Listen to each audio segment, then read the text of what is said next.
So the key elements of what are the key elements of what are we trying to do when we purify the ego? Firstly, we're trying to remind the ego of its true essence as opposed to its imagined essence. So that the ego has a delusion. It deludes itself to thinking it's something grand, independent, invincible, that the world evolves around it. Everyone is indebted to it. So a person with a, I guess, with a blown out ego, let's put it that way, has that kind of mindset. So an important part of therefore purification process is to remind the ego of its true essence, and that really it really is not much at all, if we can put it that way. It has got purposes. Like we need, I guess, if we talk about it from a nafs perspective, we need nafs. We need certain desires. Like we need to have the desire to eat to survive. That comes from our nafs, from our ego. You can't completely eradicate something like that. And it was really interesting. Once I was watching this documentary, and it was showing, I guess, one type of eating disorder where this child, I guess teenage years, did not want to eat. It just did not have an appetite. So they actually had to put a drip on her so that she could survive. So you realize when you see something like that, even you realize what a blessing it is to have an appetite.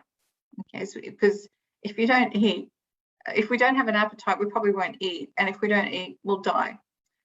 Saying we have a desire to eat, so to sleep, and so many other areas, certain emotions are connected to desires as well.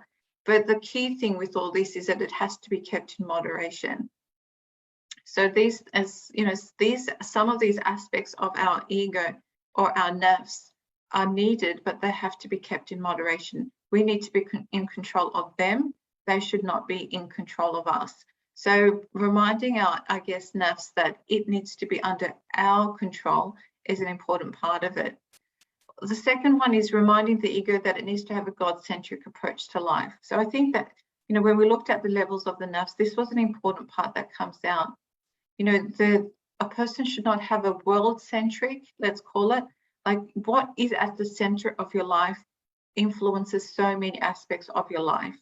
It influences your decision-making, it influences what gives you value, it influences what your priorities are.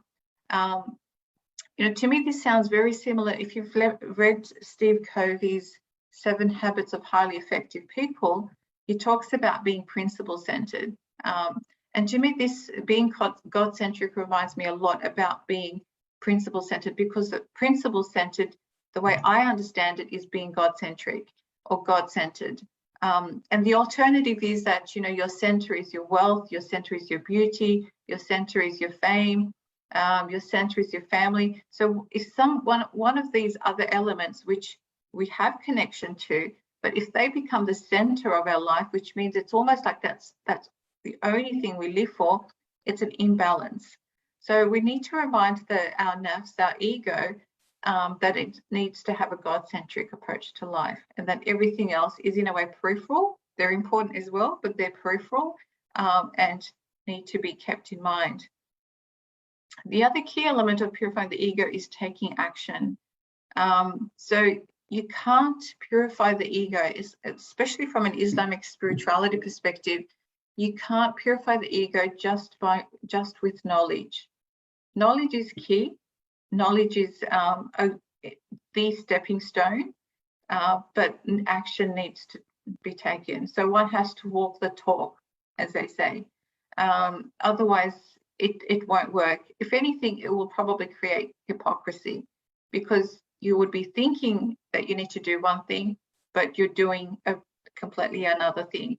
So taking action, aligning, or aligning and I guess acting in a way that is required for you to have a God-centric worldview is key. So action is key, and that's why you will see quite a few of the things that we're talking about, ways to purify the ego, have got to do with action taking. but it's like a cycle as well. It's like a cycle, because when you take action, it deepens the knowledge. When you deepen the knowledge, it leads to positive action. So knowledge and action do come hand in hand. They are like two sides of a coin, and they're both needed. They're both essential for purifying the ego.